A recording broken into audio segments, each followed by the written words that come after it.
ವಿದ್ಯೆಯೂ ಶುದ್ಧವಾಗಿರುತ್ತೆ. ಈ ದೇಶದಲ್ಲಿ, ಭಾರತ ದೇಶದಲ್ಲಿ ವಿದ್ಯೆಯಿಂದ ಇದ್ರೆ ಕಷ್ಟ ಏನು ಅನ್ನೋದು ಎಷ್ಟೋ ಜನ ಅನುಭವಿಸಿದ್ದಾರೆ. ಅದರಲ್ಲಿ ನಾನು ಒಬ್ಬನು. ಎಷ್ಟೋ ಜನ ಅನುಭವಿಸಿರೋದ್ರಲ್ಲಿ ನಾನು ಒಬ್ಬನು. ಇವತ್ತು ನಾನು 8 ಭಾಷೆ ಮಾತಾಡ್ತೀನಿ, 4 ಭಾಷೆ ಬರೀತೀನಿ, 4 ಭಾಷೆ ಓದ್ತೀನಿ, ಎಲ್ಲ ಗೊತ್ತಿದೆ. ಬೇಕಾದಷ್ಟು ನಾನು ಏನೇನು ಮಾಡಬೇಕು ಎಲ್ಲವನ್ನ ಮಾಡಿದ್ದೀನಿ. ಆದರೆ ನಾನೊಂದು ಡಿಗ್ರಿ ಮಾಡಿದ್ದೀನಿ ಅಂತ ನನ್ನ ಹತ್ರ ಡಾಕ್ಯುಮೆಂಟ್ ಇಲ್ಲ. ಅದು ಎಷ್ಟು ನನಗೆ ಕೊರಗುತ್ತೆ ನನ್ನ ಮನಸ್ಸಲ್ಲಿ ಅನ್ನೋದು ಈಗ ನನಗೆ ಗೊತ್ತಾಗುತ್ತೆ. ನಾವೆಲ್ಲ ಎಲ್ಲೋ ಪೊಲಿಟಿಷಿಯನ್ ಆಗಿರ್ಬೋದು, ದುಡ್ಡು ಮಾಡಿರ್ಬೋದು, ಆಸ್ತಿ ಮಾಡಿರ್ಬೋದು, ಬಂದಿರ್ಬೋದು, ಆದ್ರೆ ದಾಖಲೆ ಅನ್ನೋದು ನಮ್ಮ ಹತ್ರ ಇಲ್ಲ. But a visionary who deeply understands the value of education and community service. We eager to hear his inspiring words of wisdom. November 26ನೇ ತಾರೀಕು ಅಂತ ಹೇಳಿದ್ರೆ ಸಂವಿಧಾನವನ್ನ ನಾವು ಒಪ್ಕೊಂಡಿರುವಂತ ದಿನ, ಸಂವಿಧಾನವನ್ನ ಸ್ವೀಕರಣೆ ಮಾಡಿರುವಂತ ದಿನ. ಇವತ್ತಿನ ದಿನ ನೋಡಿ ಹೆಂಗೆ ಅಂದ್ರೆ, ನೀವಿವತ್ತು ಸಂವಿಧಾನ ನಾವು ಒಪ್ಕೊಂಡಿರೋ ದಿವಸ ಅಂತ ನೀವು ಪ್ಲಾನ್ ಮಾಡಿರಲ್ಲ. ಆಟೋಮೆಟಿಕ್ ಆಗಿ 26ನೇ ತಾರೀಕು ಮಾಡ್ಕೊಂಡಿದ್ದೆ. ಅಂದ್ರೆ ಹೆಂಗೆ ಒಂದು ಒಳ್ಳೆ ಕೆಲಸ ಆಗ್ಬೇಕು ಅಂತ ಹೇಳಿದ್ರೆ ಯಾವ ರೀತಿಯಲ್ಲಿ ನಮ್ಗೆ ಅನುಗುಣವಾಗಿ ಬರುತ್ತೆ ಅನ್ನೋದನ್ನ ನಾವು ಯೋಚನೆ ಮಾಡ್ಬೇಕಾಗ್ತದೆ. ಇವತ್ತು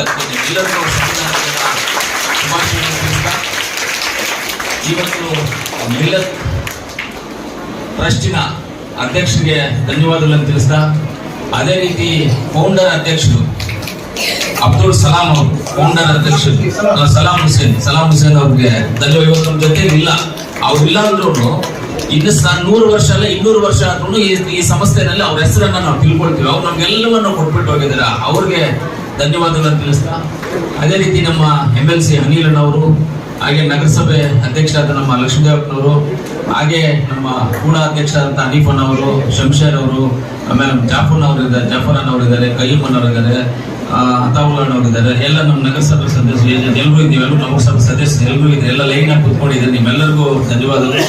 ಮುಖ್ಯವಾಗಿ ನಮ್ಮೆಲ್ಲರಿಗೂ ಮಾರ್ಗದರ್ಶನ ದೊಡ್ಡವರು ಮುನವರ್ ಬೇಗಡವರು ಇದ್ದಾರೆ, ಅವ್ರಿಗೂ ನಾನು ನಮಸ್ಕರಿಸ್ತಾ, ಇವತ್ತು ಒಂದು ಒಳ್ಳೆಯ ಕಾರ್ಯಕ್ರಮ ನೋಡಿ. ಯಾವತ್ತು ನಾನು ಜಾಸ್ತಿ ಮಾತಾಡೋದಿಲ್ಲ. ನಮ್ಗೆ ಇವತ್ತು ಸಂವಿಧಾನ ದಿನದ ಕಾರ್ಯಕ್ರಮ ಇದೆ. ಒಂದೇ ಒಂದು ಹೇಳ್ತೀನಿ ನಾನು, ಎಲ್ಲದಕ್ಕೂ ಸೇಲ್ ಆಗುತ್ತೆ. ಜಮೀನ್ ಸೇಲ್ ಮಾಡ್ಬೋದು, ಮನೆ ಸೇಲ್ ಮಾಡ್ಬೋದು, ಫ್ಯಾನ್ ಸೇಲ್ ಮಾಡ್ಬೋದು, ಕರೆಂಟ್ ಸೇಲ್ ಮಾಡ್ಬೋದು, ಬೇರೆ ದೇಶಕ್ಕೆ ನಮ್ಮ ದೇಶದ ಕರೆಂಟ್ ಸೇಲ್ ಮಾಡ್ಬೋದು, ಈ ಮೈಕ್ ನ ಸೇಲ್ ಮಾಡ್ಬೋದು, ಪೇಪರ್ ನ ಸೇಲ್ ಮಾಡ್ಬೋದು, ನೀರ್ ಬಾಟಲ್ ನ ಸೇಲ್ ಮಾಡ್ಬೋದು, ಪ್ಯಾಂಟು, ಶರ್ಟು, ಉಂಗುರ, ಚೈನು ಎಲ್ಲವನ್ನ ಸೇಲ್ ಮಾಡ್ಬೋದು. ಆದ್ರೆ ನಾನ್ ಸೇಲಬಲ್ ಪ್ರಾಪರ್ಟಿ ಯಾವ್ದಾದ್ರು ಒಂದಿದೆ ಅಂದ್ರೆ ಅದು ವಿದ್ಯಾಭ್ಯಾಸ ಮಾತ್ರ ನಾನ್ ಸೇಲಬಲ್. ಬಂದ್ರೆ ಆ ಪ್ರಾಪರ್ಟಿ ನಮ್ ಸ್ವಂತ ಅಷ್ಟೇ. ಅದು ನಾವು ಸಾಯ್ಬೋದು, ಆದ್ರೆ ಆ ಪ್ರಾಪರ್ಟಿ ಅಂತೂ ಸಾಯೋದಿಲ್ಲ. ಆ ಪ್ರಾಪರ್ಟಿ ಸಾಯೋದಿಲ್ಲ. ಅದು ಅಂತ ಒಂದು ಪ್ರಾಪರ್ಟಿ. ಅದು ಒಂದು ಊರಲ್ಲಿ ಒಂದು ಗುರುಗಳು ಇದೆ, ಟೀಚರ್ ಒಬ್ರು ಕೇಳ್ತಾರೆ. ನಾನು ಹಿಂಗೆ ಎಲ್ಲೋ ಮಾತಾಡುವಾಗ ಕೇಳ್ಕೊಂಡ್ರು, ತಮಿಳ್ನಾಡಲ್ಲಿ ನಡೆದಿರುವಂತ ಒಂದು ಘಟನೆ. ಫಸ್ಟ್ ಸ್ಟ್ಯಾಂಡರ್ಡ್ ಇಂದ ಒಂದೇ ಟೀಚರ್ ಜೊತೆ ಓದ್ತಾ ಇರ್ತಾರೆ. 10th ಆಗುತ್ತೆ, ಕಾಲೇಜ್ಗೆ ಹೋದ್ಮೇಲೂ ಅದೇ ಕಾಲೇಜ್ ಹೇಗೆ ಇವಾಗ 1ನೇ ಕ್ಲಾಸ್ 2, 3 ಹಂಗೆ ಒಂದೊಂದು ವರ್ಷಕ್ಕೆ ಒಂದೊಂದು ಕ್ಲಾಸ್ ನಮ್ಗೆ ಪ್ಲಸ್ ಹಾಕೊಂಡು ಹೋಗ್ತಾರೆ ಅಂತ ಹೋಗ್ತಾರೆ. ಆ ಟೀಚರು ಆ ಹುಡುಗನ ಹೇಳ್ತಾರಂತೆ, ನಾನು ಇಷ್ಟು ದಿವಸ ನಿನ್ಗೆ ಇಷ್ಟು ಓದಿಸಿದ್ದೀನಿ, ಇಷ್ಟೆಲ್ಲ ಮಾಡಿದ್ದೀನಿ, ಒಂದ್ ವೇಳೆ ನಾನು ಸತ್ತೋದಾಗ ನೀನು ಅಳ್ತಿ ಏನು ಅಂತ ಕೇಳ್ತಾರೆ. ಯಾಕೆ ಅಲ್ಬೇಕು ನಾನು? ನೀವು ಸತ್ತೋದಾಗ ನಾನು ಯಾಕೆ ಹೇಳ್ಬೇಕು ಅಂತ ಹೇಳಿದ್ರೆ, ನಾನು ಅಲ್ಲೋದಿಲ್ಲ ಅಂತ. ಯಾಕೋ ನಾನು ಇಷ್ಟು ವಿದ್ಯೆ ಕೊಟ್ಟು, ನಿಮ್ಗೆ ಇಷ್ಟು ಬುದ್ಧಿ ಕೊಟ್ಟು, ಡೈಲಿ ನಾನು ಟ್ಯೂಷನ್ ಕೊಟ್ಟು ಇಷ್ಟು ದೊಡ್ಡವನು ಮಾಡಿದ್ದೀನಿ, ನನ್ನ ಕಣ್ಣಲ್ಲಿ ನೀರು ಬರಲ್ವಲ್ಲ ಅಂತ ಹೇಳ್ತೇನೆ. ನೀವೇನು ಕಮ್ಮಿ ಮಾಡಿದ್ದೀರಿ ಅಂತ ನಾನು ಅಲ್ಬೇಕು ಅಂತ ಹೇಳ್ತಾರೆ. ನೀವೇನು ಕಮ್ಮಿ ಮಾಡಿಲ್ಲ, ಆದ್ರೆ ಒಂದನ್ನು ಮಾಡ್ತೀವಿ ಅಂತ. ಏನು ಅಂದ್ರೆ, ನೀವು ಸಾಯೋವರೆಗೂ ನಿಮ್ಮ ಕಣ್ಣಲ್ಲಿ ನೀರು ಬರದಂಗೆ ನೋಡ್ಕೊಳ್ಳುವಂತ ಜವಾಬ್ದಾರಿ ನಾನು ತಗೊಳ್ತೀನಿ. ಈ ಜವಾಬ್ದಾರಿಯಲ್ಲಿ ಬಂದಿರೋದು ಯಾಕಂದ್ರೆ ನಿಮ್ಮಿಂದಲೇ ಬಂದಿರೋದಂತ ಗುರುಗಳಿಗೆ ಹೇಳ್ತಾನೆ ಹುಡುಗ. ಯಾಕೆ ನಿಮ್ಗೆ ನನ್ನ ಕಣ್ಣಲ್ಲಿ ನೀರು ನೋಡ್ಬೇಕು, ನೀವೇನ್ ಕಮ್ಮಿ ಮಾಡಿದ್ರೆ ಏನೂ ಇಲ್ಲ ಅಂತ. ಆ ರೀತಿಯಲ್ಲಿ ಇವಾಗ ಮಕ್ಕಳು ಅಷ್ಟೇ, ಮನೆಯಿಂದ ಇಲ್ಲಿ ಬರೋದಕ್ಕೆ ಒಂದು ಟಾರ್ಗೆಟ್ ಇದೆ ನಿಮಗೆ. ಬೆಳಗ್ಗೆ ನಾನು ಎದ್ದೇಳಬೇಕು, ಮನೆಗೆ ಹೋಗ್ಬೇಕು, ಮನೆಯಲ್ಲಿ ನಾನು ತಿಂಡಿ ತಿನ್ಬೇಕು, ಸ್ಕೂಲ್ಗೆ ಹೋಗ್ಬೇಕು ಅಂತ ಡೈಲಿ ಒಂದು ಟಾರ್ಗೆಟ್ ಇದೆಯಲ್ಲ ನಿಮ್ಗೆ, ಬರಬೇಕು, ಓದ್ಬೇಕು ಅನ್ನೋದು.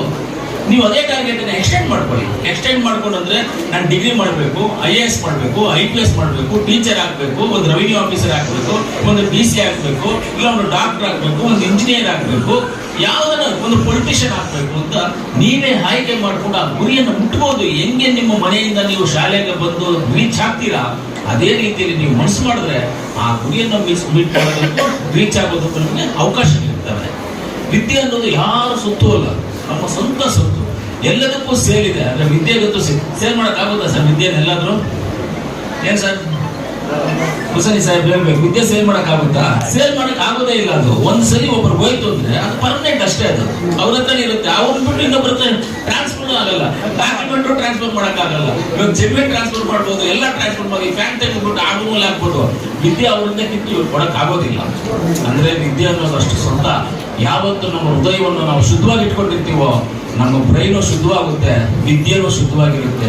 ಈ ದೇಶದಲ್ಲಿ, ಭಾರತ ದೇಶದಲ್ಲಿ ವಿದ್ಯೆಯಿಂದ ಇದ್ರೆ ಕಷ್ಟ ಏನು ಅನ್ನೋದು ಎಷ್ಟೋ ಜನ ಅನುಭವಿಸಿದ್ದಾರೆ. ಅದರಲ್ಲಿ ನಾನು ಒಬ್ಬನು. ಎಷ್ಟೋ ಜನ ಅನುಭವಿಸಿರೋದ್ರಲ್ಲಿ ನಾನು ಒಬ್ಬನು. ಇವತ್ತು ನಾನು 8 ಭಾಷೆ ಮಾತಾಡ್ತೀನಿ, 4 ಭಾಷೆ ಬರೀತೀನಿ, 4 ಭಾಷೆ ಓದ್ತೀನಿ, ಎಲ್ಲ ಗೊತ್ತಿದೆ. ಬೇಕಾದಷ್ಟು ನಾನು ಏನೇನ್ ಮಾಡ್ಬೇಕು ಎಲ್ಲವನ್ನ ಮಾಡಿದ್ದೀನಿ. ಆದ್ರೆ ನಾನೊಂದು ಡಿಗ್ರಿ ಮಾಡಿದ್ದೀನಿ ಅಂತ ನನ್ನ ಹತ್ರ ಡಾಕ್ಯುಮೆಂಟ್ ಇಲ್ಲ. ಅದು ಎಷ್ಟು ನನಗೆ ಕೊರಗುತ್ತೆ ನನ್ನ ಮನಸ್ಸಲ್ಲಿ ಅನ್ನೋದು ಈಗ ನನಗೆ ಗೊತ್ತಾಗುತ್ತೆ.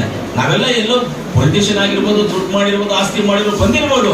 ಆದ್ರೆ ದಾಖಲೆ ಅನ್ನೋದು ನಮ್ಮ ಹತ್ರ ಇಲ್ಲ. ಆದ್ರೆ ಯಾರಿಗೂ ಇದು ಆಗ್ಬಾರ್ದು. ನೀವೆಲ್ಲ ದಾಖಲೆ ಬೇಕಾಗುತ್ತೆ. ಆ ದಾಖಲೆ ಇದ್ದಾಗ ಎಲ್ಲೋ ಒಂದ್ ಜಾಗದಲ್ಲಿ ನಿಮಗೆ ಅದಕ್ಕೆ ಗೌರವ ಮರ್ಯಾದೆ ದಾಖಲೆ ಸಿಕ್ಕುತ್ತೆ ನಿಮಗೆ. ಆಮೇಲೆ ಇನ್ನೂ ಒಂದು ಹೇಳ್ತೀನಿ, ನಾವು ರೂರಲ್ ಪಾರ್ಕಲ್ಲಿ ಹೋದವರಿಗೆ ರೂರಲ್ಗೆ ಅಂತಾನೆ ಸಪ್ರೇಟ್ ರಿಸರ್ವೇಶನ್ ಇದೆ. ಅಂದ್ರೆ ಅದಕ್ಕೆ ಕಮ್ಮಿ ಮಾರ್ಕ್ಸ್ ಬಂದ್ರು ಸ್ವಲ್ಪ reservation, medical seats, engineering seats, ನೀವು ಯಾವುದೇ ಒಂದು ಡಿಪಾರ್ಟ್ಮೆಂಟ್ ಹೋಗ್ಬೇಕಂದ್ರೂ, ಒಂದು IAS ಆದ್ರೂ ಯಾವುದಕ್ಕಾದ್ರೂ ಇದಿರಬೇಕು. ಆಮೇಲೆ ಕನ್ನಡ ಭಾಷೆಗೂ ಇದೆ. ಅದರಲ್ಲೂ ಕನ್ನಡ ಭಾಷೆಗೆ ಕರೆಕ್ಟಾಗಿ ಮಾತಾಡ್ತಾರೆ ಅಂದ್ರೆ ಅದರಲ್ಲೂ ಇನ್ನ ಸ್ವಲ್ಪ ಪ್ರಯಾರಿಟಿ ಜಾಸ್ತಿ ಇದೆ. ಅದರಿಂದ ನೀವೆಲ್ಲರೂ ರೂರಲ್ ಅಲ್ಲಿ ಓದ್ತಾ ಇರುವಂತವರು ಕನ್ನಡ ಭಾಷೆನ ಕಲಿಬೇಕು. ಕನ್ನಡಕ್ಕೆ ಪ್ರಾತಿನಿಧ್ಯ ಇದೆ. ಕನ್ನಡ ಭಾಷೆ ಕಲಿಯೋರಿಗೆ 10 ಮಾರ್ಕ್ಸ್ ಬಂದ್ರೆ ನಿಮ್ಗೆ ಒಂದು ಕೆಲಸ, ಕನ್ನಡ ಮಾತಾಡ್ತೀನಿ ಅಂದ್ರೆ 8 ಮಾರ್ಕ್ಸ್ ಬಂದ್ರೆ ನಿಮ್ಗೆ ಕೆಲಸ ಸಿಗುತ್ತೆ, ಆ ಕಾಲೇಜ್ ಸೀಟ್ ಸಿಗುತ್ತೆ. ಆ ರೀತಿ ಎಕ್ಸಾಂಪಲ್ಗೆ ನಮ್ಮ ಗುರುಬ್ರಳ್ಳಿ ಪ್ರಭಾಕರ್ ಅಂತ ಮೊದಲು ಅವ್ರು ಏನು ಬರೆದಿರಲಿಲ್ಲ, ಮೆಡಿಕಲ್ ಸೀಟ್ ಸಿಗಲಿಲ್ಲ. ಆಮೇಲೆ ರೂರಲ್ ಅಲ್ಲಿ ಓದಿರೋದು, ಕನ್ನಡ ಭಾಷೆ ಓದಿರೋದು ಅಂತ ಬರೆದಿದ್ದಕ್ಕೆ ಆವತ್ತು ಬಂದಿದ್ದ ಮಾರ್ಕ್ಸ್ ಒಂದ್ಸಲ 10 ಬಂದಿರುತ್ತೆ. ಅದಕ್ಕಿಂತ ಜಾಸ್ತಿ ಆಗ್ಬಿಡುತ್ತೆ ಮಾರ್ಕ್ಸ್. ಜಾಸ್ತಿ ಅಂದ್ರೆ ಮಾರ್ಕ್ಸ್ ಅವ್ರಿಗೆ ಕರೆಕ್ಟಾಗಿ ಬರೋದಿಲ್ಲ. ಆಮೇಲೆ ಕನ್ನಡ ಅಂತ ಇದೆಯಲ್ಲ, ಅದಕ್ಕೆ ಅವ್ರಿಗೆ ಮೆಡಿಕಲ್ ಸೀಟ್ ಸಿಕ್ಬಿಟ್ಟು ಇವತ್ತು ಡಾಕ್ಟರ್ ಆಗಿದ್ದಾರೆ. ರಾಜೇಂದ್ರ ಹಾಸ್ಪಿಟಲ್ ಇವತ್ತು ಡಾಕ್ಟರ್ ಆಗಿ ಕೆಲಸ ಮಾಡ್ತಾ ಇದ್ದಾರೆ, ಗೌರ್ಮೆಂಟ್ ಡಾಕ್ಟರ್ ಆಗಿ ಕೆಲಸ ಮಾಡ್ತಾ ಇದ್ದಾರೆ. ಅದರಿಂದ ಇದೆಲ್ಲ ಐಡಿಯಾ ಇರಬೇಕು ಅಂತ ಹೇಳ್ತಾ, ಆಮೇಲೆ ಸಂಸ್ಥೆಗಳು, ವಿದ್ಯಾಸಂಸ್ಥೆಗಳು ಅಂತ ಹೇಳಿದ್ರೆ ಒಂಥರ ತಾಯಿ ಹೊಟ್ಟೆ ಇದ್ದಂಗೆ. ಈ ತಾಯಿ ಹೊಟ್ಟೆನಲ್ಲಿ ಮಗುನ, ಆ ತಾಯಿ 9 ತಿಂಗಳು ಹೆಂಗ್ ಸಾಕ್ತಾರೋ, ಈ ಟೀಚರ್ಸ್ ಎಲ್ಲ ತಂದೆ ತಾಯಿ ಸಮಾನ. ನಿಮ್ಮನ್ನೆಲ್ಲ ಇಲ್ಲಿ ಸಾಕ್ತಾರೆ. ಆ ಬೇರೆ ಬುದ್ಧಿ, ಜ್ಞಾನ, ತಿಳುವಳಿಕೆಯನ್ನ ಇಲ್ಲಿ ಮನೆಗೆ ಹೋಗಿ ತಂದೆ ತಾಯಿ ಜೊತೆ ಶೇರ್ ಮಾಡ್ಕೋಬೇಕು, ನೀವು ಮಾತಾಡ್ಕೋಬೇಕು. ನಮ್ಮ ಟೀಚರ್ ಈ ತರ ಹೇಳಿದ್ರು, ನಮ್ಮ ಮಾಸ್ಟರ್ ಈ ತರ ಹೇಳಿದ್ರು, ಇವತ್ತು ಇದನ್ನ ನನಗೆ ಎಕ್ಸ್ಪ್ಲೈನ್ ಮಾಡಿದ್ದಾರೆ, ಇದನ್ನ ನನಗೆ ಪಾಠ ಹೇಳ್ಕೊಟ್ಟಿದ್ದಾರೆ ಅಂತ ಮನೆಯಲ್ಲಿ ನೀವು ಇದನ್ನ ಚರ್ಚೆ ಮಾಡ್ಬೇಕು. ಆವಾಗ ನಿಮ್ಮ ಮನಸ್ಸಲ್ಲಿ ಅದು ಕುತ್ಕೊಳ್ಳುತ್ತೆ ನಿಮಗೆ. ಅದರಿಂದ ಆಮೇಲೆ ಹೇಳಿದ್ರು, ಈ ಮಿಲ್ಲತ್ ಸಂಸ್ಥೆ ಇನ್ನ ಹೆಚ್ಚಿಗೆ ಅಭಿವೃದ್ಧಿ ಆಗಲ್ಲ. ಈಗ ಅಭಿವೃದ್ಧಿ ಆಗೋದಕ್ಕೆ ನಾವೆಲ್ಲರೂ ಜೊತೆಗೆ. ಆಮೇಲೆ ಯೂನಿಫಾರ್ಮ್ಸ್ ಕೊಡ್ತಿದ್ದಾರೆ ಅಂತ ಹೇಳ್ಬೋದು. ಕೊಡೋದಕ್ಕೆ 1000 ಜನ ಇರ್ತಾರೆ ಸರ್, ತಗೊಳ್ಳೋದಕ್ಕೆ ಆ ದೇವರು ಅವಕಾಶ ಕೊಡಬೇಕು. ಕೊಡೋದಕ್ಕೆ ತುಂಬಾ ಜನ ಇರ್ತಾರೆ, ಯಾರ್ಯಾರೋ ಇರ್ತಾರೆ. ತಗೊಳ್ಳೋದಕ್ಕೆ ಅವ್ರು ಅವಕಾಶ ಕೊಡೋದು. ನಮ್ಗೆ ಅವಕಾಶ ಸಿಕ್ಕಿದೆ ಅಂತ ಹೇಳಿದ್ರೆ ದೇವರು ಅವಕಾಶ ಕೊಟ್ಟಿದ್ದಾರೆ ಅಂತ. ಮಾಡಕ್ ತುಂಬಾ, ದೇವಸ್ಥಾನ ಕಟ್ಟಕ್ಕೂ ತುಂಬಾ ಜನ ಇರ್ತಾರೆ, ಮಸೀದಿ ಕಟ್ಟಕ್ಕೆ ಇರ್ತಾರೆ, ದರ್ಗಾ ಕಟ್ಟಕ್ಕೆ ಇರ್ತಾರೆ, ಎಲ್ಲ ಕಟ್ಟೋದಕ್ಕೂ ಜನ ಇರ್ತಾರೆ. ಆದ್ರೆ ಅವ್ರು ತಗೋಬೇಕಲ್ಲ, ಎಲ್ಲರ ಕೈಯಲ್ಲೂ ತಗೊಳ್ಳೋದಿಲ್ಲ. ಲಿಮಿಟೆಡ್ ಇದ್ದವ್ರ ಕೈಯಲ್ಲೇ ಅವರು ದೇವ್ರು ತಗೊಳ್ಳೋದು. ಯಾರ್ಯಾರ ಹತ್ರ ತಗೊಳ್ಬೇಕು, ತಗೊಳಕ್ ಆಗೋದಿಲ್ಲ. ಆದ್ರಿಂದ ಮಾಡಕ್ ತುಂಬಾ ಜನ ಇರ್ತಾರೆ, ಮಾಡಿಸ್ಕೊಳಕ್ ಅವ್ರು ತಯಾರಾಗಿರ್ಬೇಕು. ಅದು ಮಾಡಿಸ್ಕೊಳಕ್ ತಯಾರಾಗಿದ್ದೀರಾ. ಆಮೇಲೆ ನೀವು ಕಂಪ್ಯೂಟರ್ ಲ್ಯಾಬ್ಸ್ ಎಲ್ಲ ಮಾಡ್ತಾ ಇದ್ದೀರಾ. ಇನ್ನ ಎಕ್ಸ್ಟ್ರಾ ಪರ್ಮಿಷನ್ಸ್ಗೆಲ್ಲ ಅಪ್ಲೈ ಮಾಡಿದ್ದೀರಾ. ಪರ್ಮಿಷನ್ಸ್ಗೆ ಏನಾದರೂ ನಮ್ಮ ಸಹಾಯ ಬೇಕಂದ್ರೆ ನಾನು ಹಾಕ್ಬೋದು, ನಜೀರಣ್ಣ ಹಾಕ್ಬೋದು, ಅನಿಲ್ ಅಣ್ಣ ಅವ್ರು ಹಾಕ್ಬೋದು, ನಾವೆಲ್ಲರೂ ನಿಮ್ಮ ಜೊತೆಗಿರ್ತೀವಿ, ಪರ್ಮಿಷನ್ ಮಾಡಿಸೋಣ. ಆಮೇಲೆ ಕಂಪ್ಯೂಟರ್ ಲ್ಯಾಬ್ ಮಾಡ್ತಾ ಇದ್ದೀವಿ. ನಿಮಗೆ ನಮ್ಮ ಒಪ್ಪೋಡಿಂದ ಒಂದು 20 ಕಂಪ್ಯೂಟರ್ ಟೈಮ್ ನಾವು ಹೇಳಿದ್ರು, ಒಂದು 20 ಕಂಪ್ಯೂಟರ್ ಬರುತ್ತೆ ಅಂತ ಹೇಳಿದ್ದಾರೆ. ನಾನು ಒಂದು 10 ಡೆಸ್ಕ್ಟಾಪ್ HP ನಾನು ಕೊಡಿಸ್ತೀನಿ ನಿಮ್ಮ ಸಂಸ್ಥೆಗೆ. ಸಂಸ್ಥೆ ಉತ್ಪನ್ನ ಆಗಿದೆ ಅಂದ್ರೆ ಸಂಸ್ಥೆಗೆ ಅಂತೆಲ್ಲ ಕೊಡೋದು ಈ ಮಕ್ಕಳಿಗೆ, ಆ ಮಕ್ಕಳು ಕೊಡೋದು ಸ್ಟೂಡೆಂಟ್ಸ್ಗೆ. ನಮ್ಮ ಸ್ಟೂಡೆಂಟ್ಸ್ಗೆ, ಸಂಸ್ಥೆಗೆ ಅಂದ್ರೆ ಸ್ಟೂಡೆಂಟ್ಸ್ಗೆ ಲೆಕ್ಕ. ಅದು ಸ್ಟೂಡೆಂಟ್ಸ್ಗೆ ನಾನು 10 ಡೆಸ್ಕ್ಟಾಪ್ ಅನ್ನ ಕೊಡಿಸ್ತೀನಿ. ಹಾಗೆ ಮಾತಾಡಿದೆ, ಹೇಳಿದ್ರು ಅವರು, ನಾನು ಅದನ್ನ ಹೆಂಗ್ ಮಾಡ್ಬೇಕು ಅಂತ ಆಮೇಲೆ ಹೇಳ್ತೀನಿ, ನಾನು ಮಾಡ್ಕೊಡ್ತೀನಿ. ಅದನ್ನ ಒಂದು 10 ಡೆಸ್ಕ್ಟಾಪ್ ಅನ್ನ ನಾನು ಕೊಡಿಸ್ತೀನಿ ಅಂತ ಹೇಳ್ತಾ, ವಿದ್ಯೆ ತುಂಬಾ ಇಂಪಾರ್ಟೆಂಟ್. ಸ್ಪೆಷಲ್ ಆಗಿ ಇಂಥ ಒಂದು 50-45 ವರ್ಷದ ಸಂಸ್ಥೆಯಲ್ಲಿ 1000 ಜನ ಇದ್ದಾರೆ ಅಂತ ಹೇಳಿದ್ರೆ ನಮಗೆ ಒಂಥರ ಬೇಜಾರಾಗುತ್ತೆ. 1000 ಜನ ಇರಬಾರ್ದು. 5,000 ಜನ ಇರ್ಬೇಕು. 50 ವರ್ಷ ಅನ್ಕೊಳ್ಳಿ, 45 ವರ್ಷ ಆಗೋಯ್ತು. 50 ವರ್ಷದ ಸಂಸ್ಥೆ ಅಂದ್ರೆ ಮಿನಿಮಮ್ 5,000 ಜನ ಈ ಸಂಸ್ಥೆಯಲ್ಲಿ ಓದಬೇಕಾಗಿದೆ. ಆದ್ರೆ ಎಲ್ಲೋ ಒಂದು ಜಾಗದಲ್ಲಿ ಮಿಸ್ಸಿಂಗ್ ಆಗಿದೆ. ಅದನ್ನ ನೀವೆಲ್ಲ ದೊಡ್ಡವ್ರು ಕುತ್ಕೊಂಡು ಈ ಸಂಸ್ಥೆಯಲ್ಲಿ ಇನ್ನ ಒಂದು 4-5,000 ಜನ ಸೇರುವಂತವ್ರನ್ನ ಒಳ್ಳೆ ವಿದ್ಯಾಭ್ಯಾಸವನ್ನು ಕೊಟ್ಟು ಮಾಡುವಂತ ಕೆಲಸವನ್ನು ಮಾಡಬೇಕು. ಅದಕ್ಕೆ ಸಪೋರ್ಟ್ ಆಗಿ ನಾವು ನಿಮ್ ಜೊತೆ ಇರ್ತೀವಿ. ಸರ್ಕಾರದ ವತಿಯಿಂದ ಆಗುವಂತ ಕೆಲಸ ಏನೇ ಇದ್ರು ಇವತ್ತು 10 ಕಂಪ್ಯೂಟರ್ಸ್ ನೀವು ಯಾವಾಗ ಹೇಳಿದ್ರೆ ಅವಾಗ ಅದನ್ನ ಅವ್ರನ್ನೇ ಕಳಿಸಿ ಅವ್ರ ಕೈಯಲ್ಲಿ ಫಿಟ್ ಮಾಡಿಸೋ ಕೆಲಸವನ್ನ ನಾನು ಮಾಡ್ತೀನಿ. ನಾನು ಮಾಡೋದೇನು ಅಂತ ಹೇಳಿದ್ರೆ ನನಗೆ ಒಂದೇ ಒಂದು ಗುರಿ ಇದೆ. ಎಲೆಕ್ಷನ್ ಅನ್ನೋದು ಊಟಕ್ಕೆ ಉಪ್ಪಿನಕಾಯಿ ತರ, ಯಾವಾಗ ಬರ್ಬೋದು ಯಾವಾಗ ಹೋಗ್ಬೋದು ಜನ ತೀರ್ಮಾನ ಮಾಡ್ಬೋದು. ಅದು ನಮ್ಗೆ ಇಂಪಾರ್ಟೆಂಟ್ ಅಲ್ಲ. ಆದ್ರೆ ನಮ್ಮ ಸಂಸ್ಕೃತಿ, ನಮ್ಮ ಪದ್ಧತಿಗಳು, ನಮ್ಮ ಆಚಾರ ವಿಚಾರಗಳು, ನಮ್ಮ ಭಕ್ತಿ, ನಮ್ಮ ಮಕ್ಕಳು, ನಮ್ಮ ಊರು, ನಮ್ಮ ನೀರು, ನಮ್ಮ ಕೆರೆ, ನಮ್ಮ ರಾಜಕಾಲುವೆ, ನಮ್ಮ ಬೆಟ್ಟ, ನಮ್ಮ ಗುಡ್ಡ ಎಲ್ಲವನ್ನು ಕಾಪಾಡಿಕೊಳ್ಳುವಂಥದ್ದೇ ನನ್ನ ಪರವಾಗಿ ನನಗೆ ಮುಖ್ಯವಾದದ್ದು ಅಂತ ಈ ಊರಲ್ಲಿ ನಾನು ಹೇಳಕ್ಕೆ ಇಷ್ಟಪಡ್ತೀನಿ. ಸೆಕೆಂಡ್ ಅದೆಲ್ಲ ಬರೋದು ಹೋಗೋದು, ಅದೆಲ್ಲ ಪರ್ಮನೆಂಟ್ ಆಗಿರುವಂಥದ್ದನ್ನ ನಾವು ಯಾವತ್ತೂ ಕಾಪಾಡ್ಕೊಳ್ಳೋದು ಕೆಲಸ ಮಾಡಬೇಕು. ಈ ಮಕ್ಕಳಲ್ಲಿಯೂ ನಾನು ಅಷ್ಟೇ ಹೇಳ್ತೀನಿ, ಇಂಥ ಕೆಲಸಗಳು ಒಳ್ಳೆ ಕೆಲಸಗಳನ್ನ ಮಾಡೋದಕ್ಕೆ ಕಲೀರಿ. ಒಳ್ಳೆಯವರಿಗೆ ದೇವರು ಕೊಡೋದು ಲೇಟ್ ಆಗುತ್ತೆ, ಆದ್ರೆ ಕೊಡ್ತಾರೆ, ಕೈಯಂತೂ ಬಿಡೋದಿಲ್ಲ. ಕೆಟ್ಟವರಿಗೆ ಅರ್ಜೆಂಟ್ ಆಗೆಲ್ಲ ಟಗಟಗಟಾಗಿ ಕೊಟ್ಬಿಡ್ತಾರೆ, ಸೆಂಟ್ರಲ್ ಕೈ ಬಿಟ್ಬಿಡ್ತಾರೆ ದೇವರವ್ರನ್ನ, ಅಷ್ಟೇ ಅವ್ರು ಮುಗೀತು ಅಲ್ಲಿಗೆ. ಆದ್ರೆ ಒಳ್ಳೆಯವರನ್ನ ಶೋಧನೆ ಮಾಡ್ತಾರೆ, ಶೋಧನೆ ಮಾಡಿ ಕೊಟ್ಟರು ಪರ್ಮನೆಂಟ್ ಆಗಿ ತೆಗೆದುಕೊಂಡಿರ್ತಾರೆ. ಆ ರೀತಿ ಈ ಸಂಸ್ಥೆಗೆ ಯಾವತ್ತೂ ನಾವು ಜೊತೆಗಿದ್ದು ಪರ್ಮನೆಂಟ್ ಆಗಿ ನಾವು ಕೈ ಹಿಡಿದು ಈ ಸಂಸ್ಥೆನ ಮುನ್ನಡೆಸುವಂತ ಕೆಲಸದಲ್ಲಿ ನಾವು ಭಾಗಸ್ಥರಾಗ್ತೀವಿ ಅಂತ ಹೇಳ್ತಾ ಎಲ್ಲ ಕಮಿಟಿಯ ಅಧ್ಯಕ್ಷರಿಗೂ, ಖಜಾನ್ಸಿಗೂ, ಈ ಸಂಸ್ಥೆ ಇರತಕ್ಕಂಥ ಎಲ್ಲ ವಿದ್ಯಾವಂತರಿಗೂ ಎಲ್ಲರಿಗೂ ನಾನು ಧನ್ಯವಾದಗಳನ್ನು ತಿಳಿಸಿ ನನ್ನ ಮಾತನ್ನು ಮುಗಿಸ್ತೀನಿ. ಜೈ ಹಿಂದ್. ಧನ್ಯವಾದಗಳು ಸರ್.